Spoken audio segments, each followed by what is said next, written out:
Hello and welcome to the Game Developer Podcast. I'm your host, Senior Editor Brian Francis. What is the cure to the game industry's woes? Let's skip all the part where I rattle off all of these, shall we say, grifty-era solutions. The real cure, or at least one of the treatments, is co-development. Co-development is the practice of recruiting external studios to assist in making a game, but also nowadays it can mean that it's the process of multiple studios joining forces to develop a game.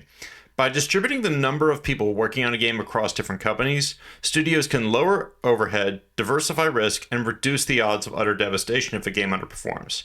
You've got companies like Blackbird Interactive, which offers co-development services while making its own games. There's Wolfjaw Studios, which provides back-end service development for games big and small. Even game writing can be part of co-dev, like we see with the floating writer's room at Sweet Baby Inc.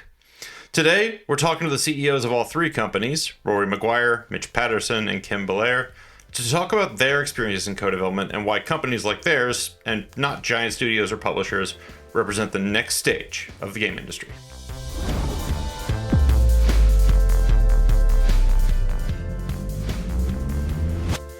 Mitch, Kim, and Rory, thank you so much for coming by the Game Developer Podcast today.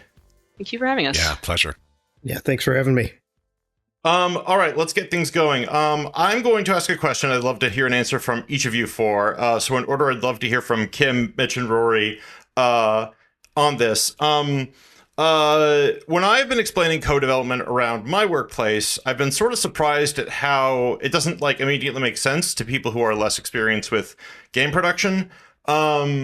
It is very easy from sort of what I've heard for people to sort of treat it as either outsourcing or contracting for tasks. I've heard someone say, oh, marketing is part of marketing agencies or co-dev, right? And I'm like, well, maybe abstractly, but not directly. So starting with you, Mitch, how would you sort of say what your company does is different than just traditional outsourcing?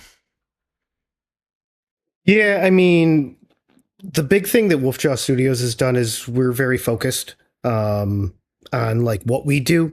We don't do everything. We are not, we're all based in the United States, so we're not actually cheaper labor.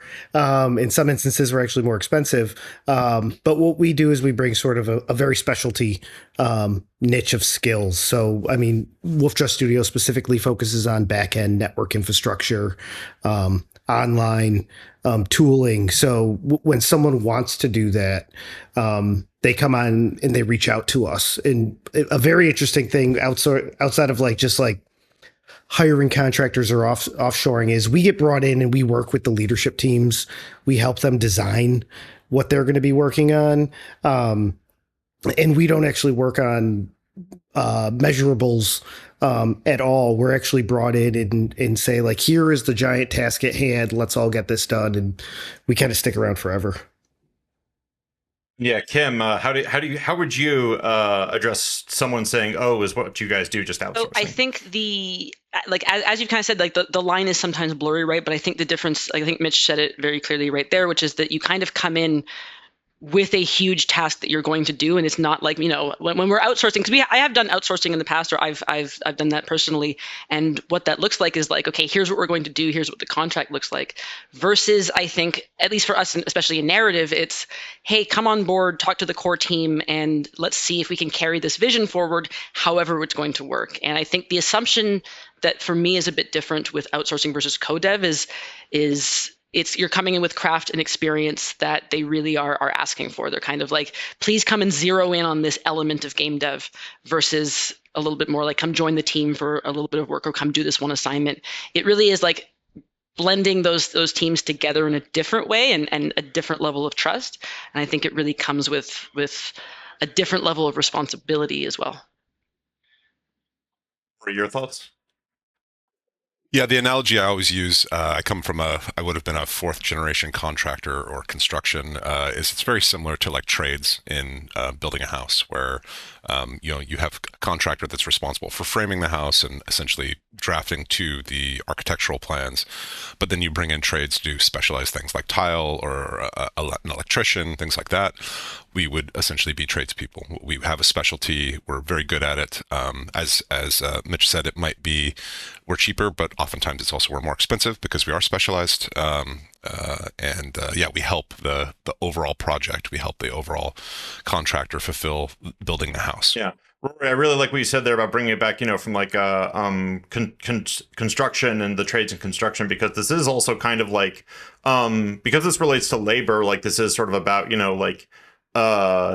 working jobs for working people, right? Like there's sort of a, sometimes game dev can sort of be lionized as like, the most creative people, the most talented people making the most beautiful things. But, when I was talking to Tanya Short about this, about this most influential games of all time lists that they'd put together, games are made by working stiffs. And I sort of like that, when you guys, for the model you guys are all working with is, these are companies that can provide employment to working stiffs. And it's sort of not just about like this pure crystallized talent thing that sometimes maybe we focus too much on. If I can jump in there, that's very key to our foundation at all. I've been a working writer for almost 15 years now. And one of the biggest things I noticed at the end of game development cycles was just that we would disappear. We wouldn't get that chance to kind of get another shot at working together and at keeping our jobs past that, right? You'd have a contract, you might go, okay, I'm going to work for this game. And then bye guys, I'm out. And I think that so much, in addition to the labor, so much knowledge gets lost when we break up a team, right? We kind of form these great dynamics with each other and we figure it out and we work on a project and then it ships and we go, okay, great. We all have to kind of, go into the ether at this point or get other jobs. And I think being able to kind of, provide a place for skilled workers to kind of grow and work on many different things and hone their skills in a very narrow craft is something that I think is so important to other entertainment industries and should be more important to ours, especially as the economy and as our industry kind of sees a lot of layoffs, sees a lot of shutdowns. Different ways of keeping people working is hugely important. I'd love to add to that. I think that's actually an attraction.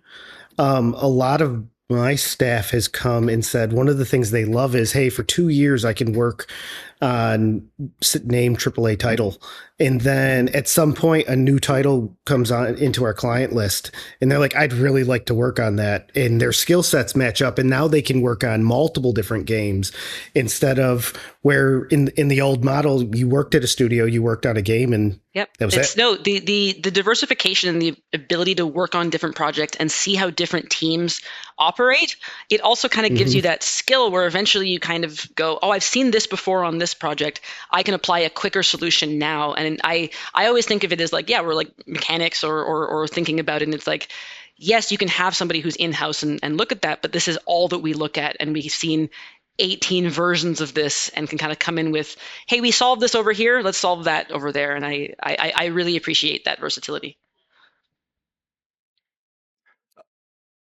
I was going to say also with bigger productions or longer productions, which I think we've all contributed to, it allows us to build a relationship. Like one of our partners, we've worked with them on the same title for 8 years running, and that's a powerful thing for us, but also for them.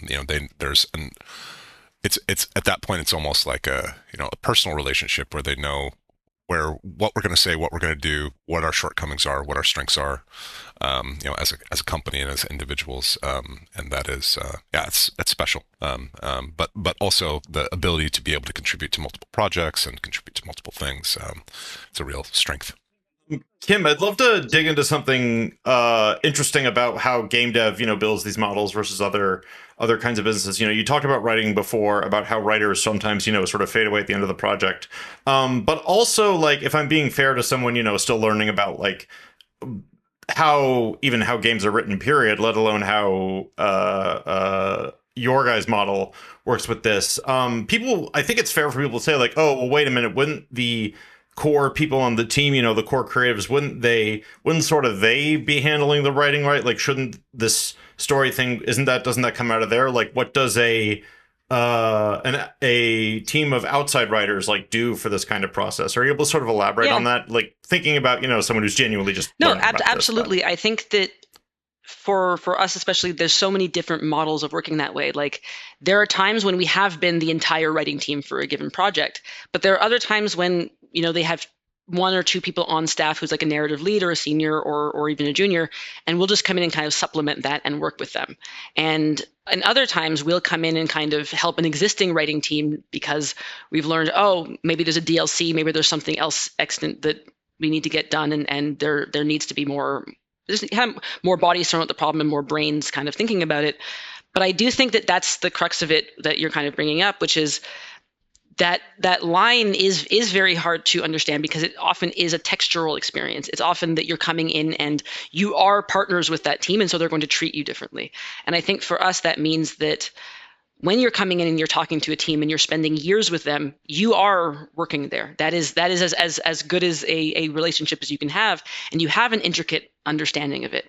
And I would even add that sometimes a little bit of that externality does even help with like kind of getting perspective on it. There's a lot of times when I've been working in-house somewhere and I have found, okay, I have this meeting in the morning, I have the stand-up here, I have all these different things that I'm going to look at, versus like when we are working in co-development, we have a very laser focus on exactly what we're doing. And I think that trust and that understanding is key to the relationship. So when you're coming in, I don't think they're necessarily seeing you as, okay, you're coming in, we're going to just dump a bunch of knowledge on you.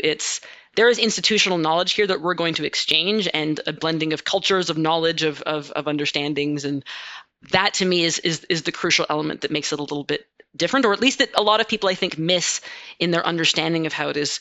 When it's, especially in creative work, there's very little time to just go, okay, we can break this down into a simple list of 10 tasks. It's a lot more ephemeral than that. It requires a lot more problem solving and a lot more strategy. And so it really is, it behooves a lot of places to kind of think of it differently and go, let's get multiple brains and let's share everything we have and we'll get everything back.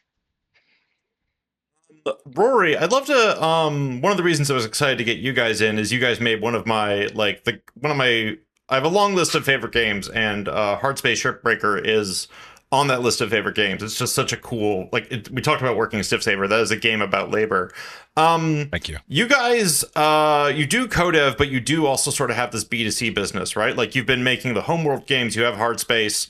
I was glancing on Steam and saw, sort of your co-dev work. You were credited as one of the developers on Backrooms, even though it's not necessarily something you guys authored. I've heard of small teams that or small to mid-sized teams that's like, okay, we're a studio, we want to make games, but we need contract labor to pay the bills. And then they get sucked into the labor of contract and not getting to become their own game or make their own games. How are you guys sort of juggling that? Like, I know, or are you sort of tilting more towards codev these days? Like, how do you sort of think you guys are striking that balance as opposed to Mitch and Kim's companies, which, are sort of more strictly B2B? Great question. And this is something that from the jump with Blackbird, we wanted to both work with partners and build our own games. Mm-hmm. Our business model, our very first game was Homeworld Desert to Karak, a prequel to Homeworld. And that was with Gearbox. And we learned a lot from Gearbox. Like Gearbox taught us a lot about just how to run a business. And they shared many, many plays from their playbook with us. They were very generous. And one of the things they shared with us was their initial business model and how they structured their company. And people think about Gearbox as like, oh, they're the Borderlands team, or they do their own games, they're this big developer. But they started doing ports, they started doing expansion packs. They were essentially doing co-dev and kind of light work for hire work, and they did that to build up the business. And then they started taking their own original shots. And even after they had a game like Brothers in Arms come out, they were still working on co-development and working with other partners. And I think they got that model from Blizzard. Did that model. That's how they launched Silicon and Synapse. Blizzard took that model. Alan Adam had once said that he took that from Interplay. So it goes back really far to the beginning of games. And essentially what the model lets us do is we're able to work with partners, we're able to learn from those partners, we're able to learn their workflows and how they build things. And when we're working with companies that have worked in their own proprietary engine for 30 years, they have a special kind of outlook and mojo. It's almost like encountering a new culture or something. Like their viewpoint on how to make games is very different, and so we get to benefit from all that.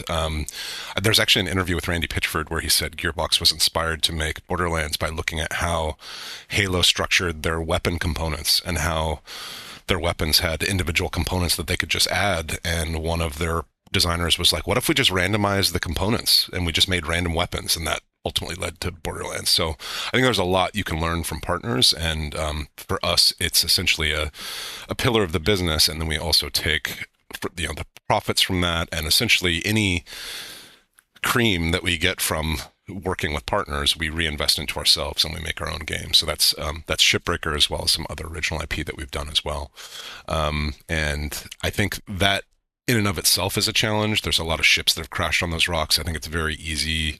I think the principal problem with running a business with partners and then a business for your own games is that the squeaky wheel does get the grease, and partners are always going to complain and ask for more, whereas your own original teams, they're also going to complain and ask for more, but they don't have the loaded gun of finances behind them. Yeah, I have heard. Sorry, no, I was only good. Sorry, no. Real?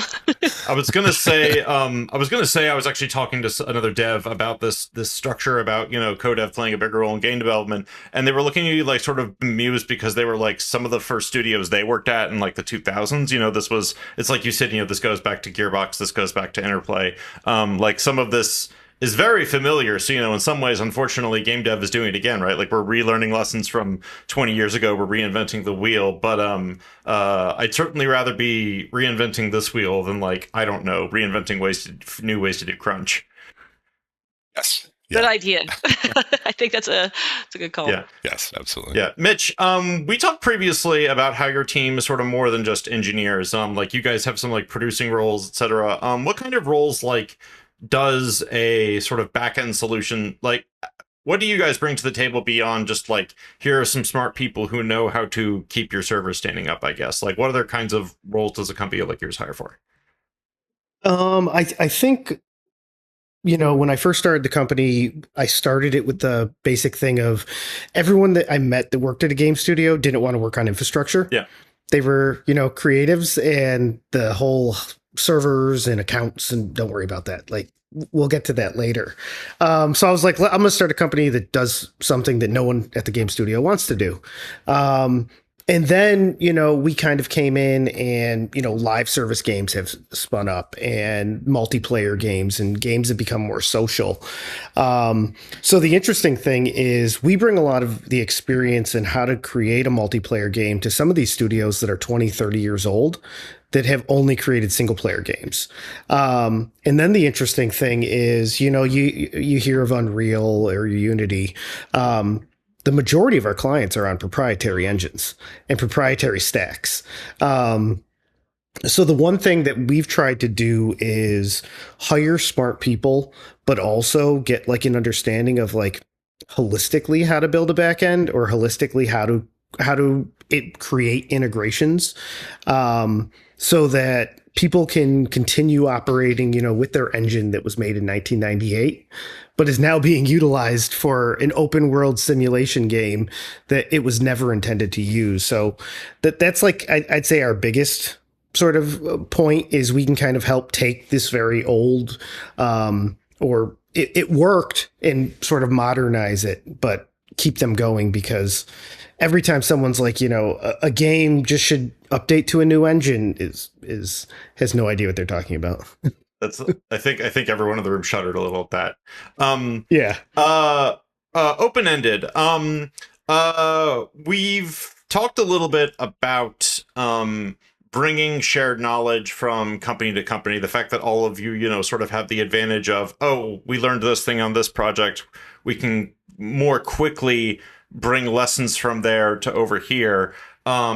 However, also game studios are some of the most notoriously like, you got to keep everything here on lockdown. It varies from company to company, but like the level of trade secrecy is it's pretty intense. So how do you productively do that? Like, and sort of all of you, I think, have successfully, like protected your partners' secrets to the best of my knowledge. Maybe there's something I don't know, but like, how do you sort of do that without breaking trust, right? Like, how do you make that work?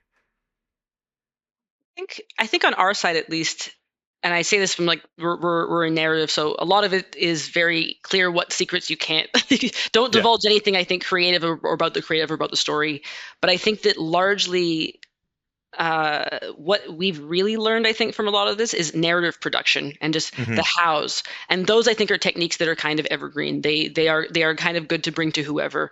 It's knowing how, like, depending on what system we're working with, depending on what platform we're working with, we can kind of, or depending on what kind of game we're building, we now have a lot more tricks to go, okay, here's how we produce this. Here's at least like the timeline that we can imagine it's going to happen on. And we might come into a team that says, okay, this is what we've built out as far as our timeline. And we might come in and say, no, this is completely different. Like, we can actually do it either faster, or this might take a little bit slower. And so I think just it's the techniques and kind of that like weird intangible bits of knowledge that is more about, I think, what we each can bring to that, because no matter what, everyone always wants to do things a little bit better, a little bit cleaner. I don't say more efficient, because that looks different at every other company, but I think that there's always a different way to approach something. And for us, like, we have mostly, I would say our team's mostly writers and narrative designers, but we also have narrative production. We have like a sensitivity reader and editor. Like, we've got different people who are kind of bringing different skills to the team. But I would say that largely it's just like we're bringing our moves, but not the content of those. Yeah, Mitch or Rory, have you ever had an experience with this? Does that overlap with what Kim said? Yeah, I mean, I think that's nail on the head. I mean, it was funny when we first started, people actually warned us that once we signed a big client, no one else would work with us because of secrecy. And actually, that's become our secret weapon, is that we work with everybody.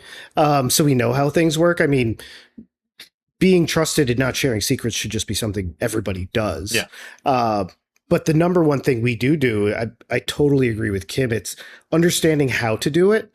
Like, every project we ever start, the first thing they'll tell us is they need 30 people and they want 1,000 things. And we'll sit down and say, like, let's spend a month or two, like, actually seeing, what do you really need? And clients are like, wait, you're not just going to take my money, you're going to like work with me. And then you build that relationship. And that's the real benefit, I think, of Codev that just doesn't really get talked about. I would say huge agree on that. A lot of our first contracts, if we're working with a new team, we will say like between 1 and 3 months to start, just to say, like, do we work well together? How does it feel? How fast do we actually get things done? How do these meetings flow? Because I would rather know that at the outset and be able to complete a small contract than go, okay, we're going to sign up for a year right now and discover that, oh no, it's not the fit that we necessarily want. And I think, like, to your point, that's exactly why we get hired more often than not, especially as you know, we're in year, I think, 6 or 7 of our company. Part of the thing we are bringing to it is, okay, I know you've worked with a bunch of these people. Can you apply some of those techniques to us and help us get there? Even if it's not a specific, like, oh, I know you worked with this team and I want you to bring that trick. They are aware of our pedigree or our experience, and that's why they're making those calls. Yeah, just to add very briefly, I think security and secrecy is something that we have to deal with at the beginning of the journey of going into Codev. I think all of our companies are fairly mature, so at this point it's more reputational than it is our security protocols. I think all of our companies have worked with partners and nothing's gone sideways, and that is probably the biggest testimony in comparison to like security audits and things like that. Yeah. The word institutional knowledge has sort of bounced around this. So we might have already sort of addressed this very topic, but like, something I've heard from developers about the challenge of making game development a more quote unquote like temporary labor model, right? Like, you sort of have people who, again, in good faith, I think they act like game development can be sort of like a movie or TV production where you just sort of spin up for the bulk of production and then you spin down and everyone sort of knows their runways. But I've heard folks say like the danger with that model is institutional knowledge then becomes very hard to preserve. We've talked a little bit about how some of you guys, like you're able to share elements of institutional knowledge. How do you think, what is a productive way you think, are there any other ways from what you guys have experienced to sort of think that the Codev model can sort of preserve that knowledge as opposed to sort of like, as opposed to becoming the temporary model, right? Like as opposed to recreating the problems of a more temporary workforce model. Like, how do you guys sort of see? Do you guys sort of see that as something you guys are addressing? I would say so. I think that for all of our respective teams, I imagine that's part of that structure, or of having people kind of in a co-dev or outsourcing space, is like getting those rounds and getting that institutional knowledge within this space. And I think as far as Mitch was saying, with those first few weeks or months of kind of exploring the relationship, I think a lot of it for us is about gleaning that institutional knowledge. It's kind of, because I think that on paper you might get a contract, or you might get, well, here's what we'd like, but it's really important to know, oh, this team is a little bit faster than you might think, or this team really doesn't love working on that. And those are things that are never going to be in writing. You can only get there by understanding it. And so for us, even as we onboard, we're kind of thinking, okay, who are the people on this team? How do they work? How do they like to work? And sometimes that is even asking, like, oh, is there something that we can bring to the team that's a little more fun, or that kind of gets them more excited about their project again, that we can just let's vibe and figure out who we all are. And I think that is the best space to do it. Plus, as a team, then we're carrying something of that team forward into our next project. So while I wouldn't call it necessarily institutional knowledge for them, we all kind of come at it from a place of knowledge and craft that we're taking with us to every single outing. I think there's a business overhead and there's a management overhead that comes from doing co-development that's challenging, and that the gigs are more frequent than, say, if you're just making original games and your runways, you're doing 3 projects at 5 years a piece, and so you've got a new project starting every year and a half or every 2 years, or whatever that math might be for your company. The advantage that I think co-dev has is that most co-development companies will run at a percentage of capacity, meaning you have excess staff that you can preserve, and that's kind of baked into the business model. It's necessary for the business model that you have staff available to start something new, which means you can preserve staff because the frequency of opportunities is happening more often than it would be with like a 2-year every new project. Companies that have that model, if you have a character artist and the new game doesn't have characters on it, then the character artist has to go and you lose that institutional knowledge. Whereas in co-development, there might be an opportunity 2 months down the road for that person. Yeah, Rory, actually, something in there you said inspired me. What then? And I'm asking because actually I've talked to both Virtuos and Keywords, who sort of build themselves, some of the biggest players in the space. I've talked to them actually about what some of their devs do in their quote unquote like downtime, and both of them actually like sort of let certain studios like ship original games. If that's not in the cards, and they're working in a very different model than you guys are, when someone is not, when you aren't at full capacity and you have people who aren't necessarily assigned to something, like what do you do with folks in that time, like besides that they're not just sort of spinning in their chair at their remote desk or in-person desk? I think there's a lot of things you can do. I mean, the most obvious is, investing in your own original games, i.e. helping out your original game teams if you have them. Another would be like building prototypes. For us, prototypes are a really powerful business development tool. We can show people things that we're experimenting with, or things that we can contribute to their game because we've built this thing. I think also investing in tools, creating even like a couple of months of downtime from an engineer can create a build tool or something that has value to the company. And then the last would be investing in libraries and assets, like our audio team, for example. If they have downtime, they'll spend it recording new Foley, building out their libraries. Same thing with our artists. There's texture libraries or asset libraries that they invest in. So I think there's a lot of different things you can put staff doing if it's not just a co-development work. I'm jealous of your audio team, because that means that's like, okay, cool, you don't have to work on any specific game, like go out and like make the weirdest sounds you can just so that we have them in case we need them one day. Yeah, go throw watermelons off of a roof and record it, which is an actual Foley session. I've got to participate. Yeah. Oh, my favorite Foley story is in college. We had this amazing sound. We just kept. When I was in film school, my friend went out to the woods, found a deer skull, crushed it, and we just used that sound as like the jumping off point for a lot of different things. And I'm obviously not a sound guy, but like working with sound in that capacity was just like one of the most creative. It's one of those fulfilling creative things you do, and it's cool that that's another one of those roles, right, where like you think if someone's getting into games and they're a sound person, maybe they're thinking, oh, like I really want to be in-house at like Riot Games and stuff, but I know Riot like also, does a lot of audio. I don't know if they call it co-dev or outsourcing, so I'm going to be cautious on what word I'd use. But yeah, audio is one of those places, right, where like even if you're not working on a specific game, just the sheer act of making things that could be used one day is just like a really cool thing you guys can do that maybe an audio person at a big studio doesn't have time to do, because they're always going from the thing in the game, the thing in the game, the thing in the IP, the thing in the IP, and your team can sort of go like, what if we did this? Like, that's really interesting. That's absolutely. Yeah. For each of you, are you able to share can you guys share any like sort of unexpected opportunities you've had, like unexpected, like, oh, I didn't know our company would be kind of doing this kind of thing? Like, are you able to sort of share any, or maybe there's a team that like you never thought your colleagues, your coworkers, your employees would be working with this end of a team? Like, Mitch, I seem to recall we were talking at one point about, how designers, because when designers and say multiplayer games have to interface with backend stuff, suddenly there's a relationship there that you may not necessarily think would happen. Do any of you have like more like kind of those unexpected opportunities that came out of these working relationships? I mean, our most recent one is the involvement of UGC. Yeah.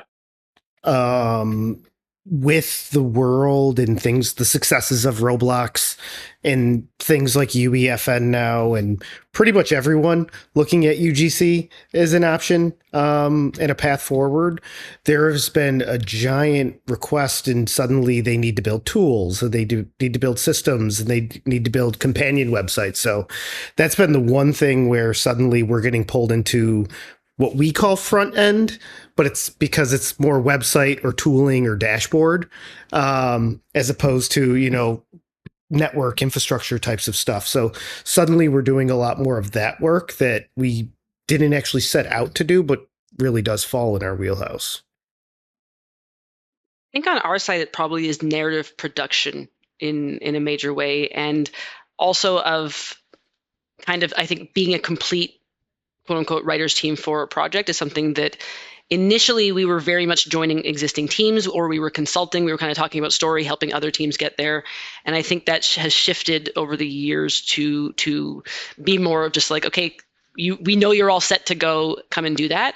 But for me, the surprise, I think, has been in narrative production, because I will admit, as a writer, I am not the most, I'm not the easiest to produce all the time, because I'm kind of like, I'll get this done here, or the question of like, hey, this is due on Friday. When have you started it? I'm like, I will. And I think that having producers working with us that also have to interface with the other teams has created a space where our producers understand how all of us work as writers, like depending on who we are. They also understand what the needs of the team are, and they can build something that really works. And I didn't see that becoming its own ask, but I think now we kind of have more people going, hey, we do have a team, but we aren't sure how to manage or organize the rollout of the work. We're kind of doing this at the beginning. We have a budget for it, but we're not sure, or we have like a producer on the team, but we don't have a specific narrative producer. And so a lot of that stuff, and really learning to just kind of like lock into someone else's pipeline, was something that I didn't realize would be so useful for us in 2026 versus when we started out in 2018. Yeah. I think for us, but I think I can speak on behalf of everybody, is just some of the companies that we've got to work with because we're doing co-development. I won't name drop, but like there's some real legends and some really fascinating stories we've got to experience, or do like code archaeology on 30-year-old projects and dig out like whiteboard photos, because that's what you did back in the 90s because you didn't have phones. I love that part of it specifically. I think the archaeology, you get to do the kind of history, you get to learn of the project, of the franchise, of whatever you're working on. But that's exactly it. It's like there are rooms that I didn't think we would be allowed into, or that when I was a single working writer, I would not think that I was like, oh, I'll sit up here and make these kinds of decisions, or get to be even part of those discussions. And co-dev and those partnerships and deepening those relationships has been so much more rewarding in that sense than I thought. And just to say it is like we've gone through our own like harassment campaign, all of this stuff, and I will say that working like through those times, working with other studios, working with co-developers who are supporting us, who are able to talk to us, and kind of knowing we have a place, I think helped us get through that a lot better than it would have been if it's just a series of kind of contracts with people that we're hoping for. Like it's really about relationships, and I think that with I think I've just to say it, like we've never, I won't speak of any of the projects, but we've overlapped with Blackbird, and I want to say, yeah, they've been phenomenal to work with, very, very kind to us and very supportive, and it's cool to see the work that's being done, the way that they work and the way that they apply, all of their skills and their talents. And I think that's for me, the foundation of it is just that so different than it is to work individually or to kind of hop into a project, or even frankly to get hired in as somebody, because there's also a level sometimes of, hey, let's talk company to company or team to team. And I think understanding that both of us are active entities running teams, managing our workload, just helps us have more in common with each other. Absolutely. Yeah, I think one of the big advantages of codev is the relationships and just the people you meet and the viewpoints you get, experiences you get. Yeah. One of the interesting things I've found is sometimes I know more than the people at the studio. And those are sometimes awkward conversations where someone's bringing something up. I'm like, I know the answer to this, but I probably should not say it, even though they're the company that the secret lies with. It's interesting. Yeah, that's really like where do you acquire knowledge from? That's sometimes a journalism challenge is to tip my hand a little here. Sometimes when you like learn knowledge of a thing and you're talking to someone else and you're just very like, well, I've heard about this somewhere else and now I have to diplomatically dance around how much I know or don't know relevant to this conversation. So it's funny. I was going to say I had no idea that Blackbird and Sweet Baby were on the same projects. That sometimes when I booked you guys, I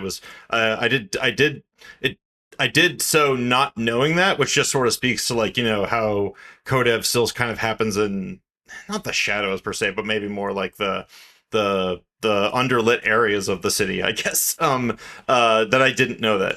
That's that worker aspect to me, right? Where it's kind of like the mechanics in the city know each other. And yeah. I think, and it's very, for me, like codev is very much a community. Like when I meet other people in codev, there is so much to talk about and so much overlap.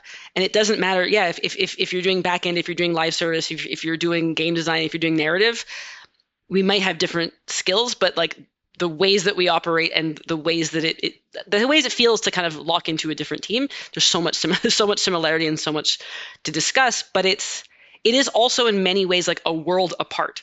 I do feel that like often it's hard to explain to folks who don't necessarily work in that area or who haven't had experience with it, because I think there can be sometimes a writing off of those skills. It's just like, okay, they hired some outsourcers and it's a very vague idea of what that means.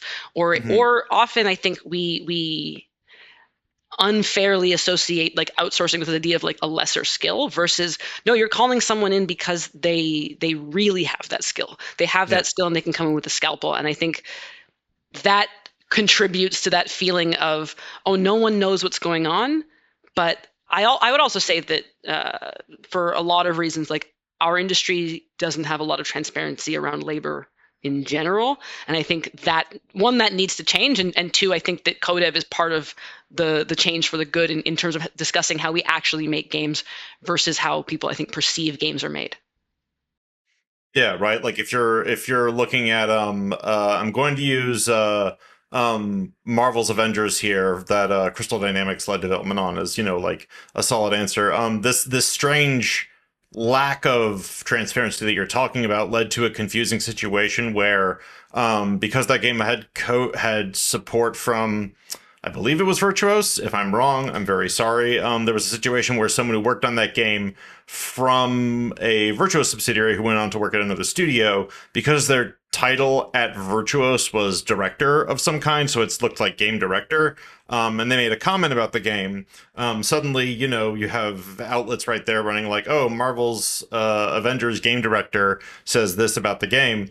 And it's both like, you look at that and you go, well, technically every word you wrote down is true, but the dynamics of it are completely obliterated. So we've sort of seen this strange dynamic like play out because, despite how much work any given code dev may do on a game, like their names are way down in the credits and not listed on the Steam page. Yeah. I mean, we've, as you well know, like we've dealt with the fallout from that 1,000 times, from this idea of people not knowing what we do, or thinking that we're coming in some other way that we're not, or of like, oh, you have this amount, or it's simultaneously like, oh, you come in, you have so much power, or you don't have any power at all, depending on how it is. Whereas the reality is like, no, we are a team of workers doing our job on a given project, and that's going to shake out however it's going to shake out, depending on who's in charge. But I think, yeah, that's it. It's there's very little room for the conversation, because a lot of the time, especially in the bigger companies, you're very right. It's in the second part of the credits, hidden far below, or in that section, like you don't have like the fun credits, and then you're like, okay, we have serious credits now. Yeah. And I think that contributes to that feeling of, well, they're outside of it. When the reality is that you may well have, on an outsourcing team or on a co-dev team, you may have done even more work. But I think that, it's all about kind of how you talk about it later and what you want to say. But I don't know. It's very hard to get past that initial NDA of, we're not allowed to talk about how we operate. Also, Yeah. my dog is growling. Luckily, microphones are wonderful technology, and I have not heard her wonderful growls. That's wonderful. Thank you. I mean, personally, I always love it when a dog interrupts a podcast. My cat tries to, and I am obligated to keep her out of the room when, unfortunately, as the host. This brings me to a topic that I've thought about with like where co-development maybe already is going with games. And Rory, you guys with Escape the Backrooms are actually sort of one of the principal things of this. We have sort of you guys as one case study, and then Peak, which was co-developed by Landfall and Aggro Crab, one of the biggest games of last year. Do you have instances where, like, if more than one company is making a game and you are equally applying the value of everyone's work, like you create situations where it makes sense to have everyone getting that kind of credit on somewhere like Steam? Or in the case of what Peak did, they didn't bother like putting every single developer in there, although God knows a number of IGF nominees did this year because I had to write them all out for something, and that was challenging. But they just wrote, Team Landfall, right? Like they need to create an entity for the game to do that. Do you guys see a world where maybe it's more important that whether it's through, creating this like individual entity that's just for the game, or through what you guys are doing, Rory, with Escape the Backrooms, where you're on here with Fancy Games. Do you see that as being something that like either we should expect more teams to do, or do you sort of just, do you think the status quo will just hold where it's just like Kim said, like sometimes you're below the fun credits? I definitely think the model that we're seeing now, where teams are coming together to produce a thing, and then they produce the thing and they either go their separate ways or they form a new entity, or it's much more fluid. I expect that to continue. Yeah. I think that is it's kind of a product of the times, but I do think it's producing good results. Like I think Peak's a really aside from being a successful game, it's an amazing game. So I think that will continue, and I think that also allows for an agility and a creative opportunity for those companies to bring unique skill sets and unique talent to a product, and that they wouldn't get otherwise. So, no, I would expect that to continue, and I think it's an interesting model. Yeah, I would fully agree with that. I think that there's nobody loses, I think, when you shout out more collaborators, when you talk more about the people behind it. And I think that because it helps to be real about how we're actually working. I think there's still going to be white labeling and ghostwriting and all of those kind of other areas. But I do think that the more that we talk about the people who are working on this, how we work on this, there really isn't anything to lose. And I think that we are moving past the point of allowing a lot of large companies to kind of determine who gets to talk about games or who is going to be in front of that camera. And I think the more we focus on labor and work and the people involved, the better. Because I think for a long time we've kind of had that veneer of, this is a consumer project, it's made by these people, and we don't necessarily want you to think about that, whether that's because we want to keep the credit for it, whether that's because we want to make very clear who's working on it or not, whether that's because of IP or legal reasons. But more and more, I think as we lose that idea of every job in games just being a dream job, I think we're going to start to see more people going, yeah, no, we made this and we made this together. And I think it's a good thing for the industry, even if it's happening a bit slowly. Mitch, I actually wanted to tilt towards you a little bit. That's an expression I just made up on the spot. Because Wolfjaw, Wolfjaw doing back-end stuff, you are by definition sort of the word back-end alone almost defines a like, hey, like, yeah, we're over here in the back, like in the back of the room, like we're sort of not as concerned with creative authorship, but is the I could make a case that if you have an online game, like the people building the online stuff are making the game in the same way the store these other elements are. Do you sort of see a company like yours sort of strictly saying like, hey, no, like we're sort of locking into B2B relationships. We aren't looking for that kind of front first perspective. Like we're just sort of going to keep doing it this way. Do you sort of see that for you guys? I mean, so I'll answer that in a couple ways. Sure. The first one is when it comes to B2C, I'm probably the only person in games that does not want to make his own game. I love video games, but I'm a, math spreadsheet nerd. So that's where I live. I'm just not creative. Yeah. But when it comes to sort of the concepts of like a back end, I think this is an issue that got created about 4 or 5 years ago when a lot of investors came into the space. And they basically tried to productize codev. And I started hearing about all these companies that did everything we did, and you just turn them on and poof, it works. And I just don't think it works like that. So I'm sort of like the anti-platform back-end codev person where I say, I want the back end to be molded around the game as opposed to the game being molded around the back end. Because as soon as I'm saying that I am building these walls and I can only do matchmaking this way and I can only do inventory this way and I can only, do server management and have this many people in a server, every game's going to look exactly the same. So I want to kind of constantly be fighting that. Like at the same time, when we have people who are not on a project, we use that for professional development. Mm-hmm. And that kind of grew into hey, how can we make tools that can allow people to integrate other third-party backend systems? Like, do I need Vivox or Discord, a quick integration? Or do I need OpenMatch or FlexMatch, a quick integration? We've started to build tools like that.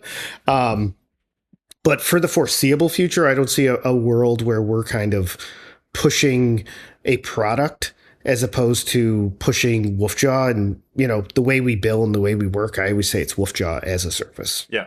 Yeah, it's right. Like I've seen and, I've gotten pitches for, there's no reason to besmirch any of the companies that I'm abstractly describing here, but I've got pitches, where the company's described as, hey, we are this company and we offer it's this tool name or whatever, and the branding is, and again, like it's probably worked quite well for some of these companies in this situation, but I can see the push to, hey, your company should be selling the, like say the Wolfjaw product as opposed to you sort of saying what I think you're saying here is no, like we'll make all kinds of solutions for these things, but we're going to sell Wolfjaw the service provider as opposed to Wolfjaw we make this product, the technology services kind of. I think that's the name of that sector. I think I've been pressed a lot about that in my direction too, actually, now that I think about it. Yeah. I mean, just to add to that, like we want to build what's best for that game. And every game needs its own sort of attention. Yeah. And the minute I start selling a product, like there are great products, third-party tools that we utilize all the time. Yeah. And they come to me and say like, hey, we'll give you a referral fee or something. I'm like, I don't do referral fees. I need to always make the best recommendation for my client. Yeah. And then we'll go from there. And I see that as a product where if I was pushing a product that we made that didn't work as well as something else out there, I'd feel dishonest. Yeah. Let's Rory, Mitch, and Kim in this order. I'd like to build the queue. As we wind down today, is there anything you'd want to say to our audience? We have newcomers to the industry in our audience. We have veterans. Feel free to speak to whoever you wish. Is there anything you'd want to say about codev, about how your company's done codev, about things you've seen in this world. Is there anything you want to say to them that I haven't gotten to ask about today? So yeah, Rory, I'd love to hear from you first. Put me on the spot. I would just say, I mean, for me, I'm going on, I'm just over 20 years in the industry, and I think the codev we see today is pretty different than what it was even 6-7 years ago. I think having an external partner and having somebody support you has been a thing as long as I've been in the industry. But I think the pandemic really lit a fire that spread quickly once we realized we could work remotely and that was viable. Up until that point, there were very, very few studios that were fully distributed. I think the teams of today, we've all seen the companies that have issued mandates and ordered people back to the office. But for every one of those, I think there's 3 companies that are actually embracing more distributed teams now that they've learned to do it. And that really enables co-development as a force majeure that can really impact your team if you do have more distributed development. So I think the pandemic changed that, and then I think again it changed once the bottom fell out of financing in the industry, and it created all these financial complications, and bigger companies had to adapt. That also, so the pandemic enabled codev and allowed it to happen, and then the financial changes actually pushed companies into it. So I think the market we're seeing now with co-development is that it is very much so a key part of making games moving forward, whether it's small or large games. And I think it's an improvement. It's going to allow us to specialize into different areas. It's going to allow us to create key pedigrees for individual companies that can come and contribute a thing to a project. And I think we're just going to see better games as a result. Mitch, anything from you? Yeah. I mean, I'm a true believer that the next great genre is not going to come from an existing powerhouse. And I think that codev and indie studios and some creatives out there are going to come up with the next great game. And I think codev is going to play a role in it, kind of just like Rory said, just with specialization and with us kind of not just working at the same studio for 25 years. We're seeing so many different things that we're going to be able to like collaborate together and create some new experiences that I don't think would have existed if there was only 4 or 5 places to work. Yeah, I would agree there, and I would say that for me, I always think like we can work differently, and people can think differently about work. I think that, like as Rory said, like we're very much in a time of transition right now. Like money is falling out of different places. People are forming new teams, dissolving old ones. Projects are getting canceled left and right. And I think that in that space, it can be very and deeply demoralizing, especially to people kind of getting into the industry or starting out. And I think that if you start thinking differently about work and you start realizing there are different ways to work, you might not have that one job that you have the project, but you might work for a codev and you might work on many different things that will lead to that. I think that's hugely important. And the way that we got started initially was that I was a freelance writer and I wanted to write with my friends.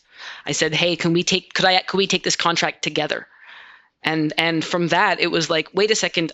Now all of a sudden we can take 3 contracts that we're all working on collaboratively, and suddenly we're a little bit better at that. And if we get another one, we can bring somebody in, and that has allowed us to have, it's had its ups and downs and its twists and turns, but the ability to keep a group of people together, working, learning, and applying it to a myriad project is so important. And it's something that I didn't know. Like I've been in the industry about 14, 15 years, and it's like I certainly didn't know that could exist at the beginning. But now that I'm here, I'm like, oh, it feels like the way that we should be working moving forward, because I really think that if we all put in on only the big guys, we're never going to grow our industry meaningfully for workers. And I think it's always a step in the, obviously I am codev, so I'm like, it's a step in the right direction. But I genuinely do think it is for the betterment of working conditions. Yeah, absolutely. Well, thank you all so much for joining me today. Thank you. Thank you Awesome. Thank very you for much. having This us. was great. Yeah, fantastic.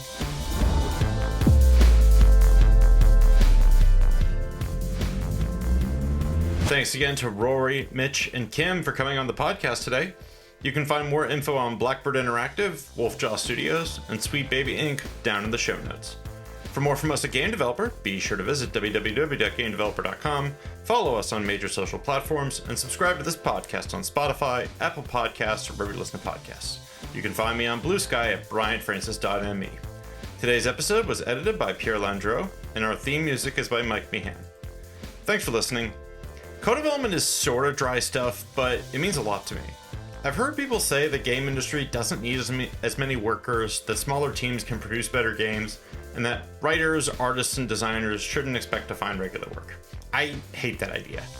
But I understand the economics driving that thinking. Co-dev isn't a silver bullet, but I predict it will play a key role in helping the game industry bounce back from hard times.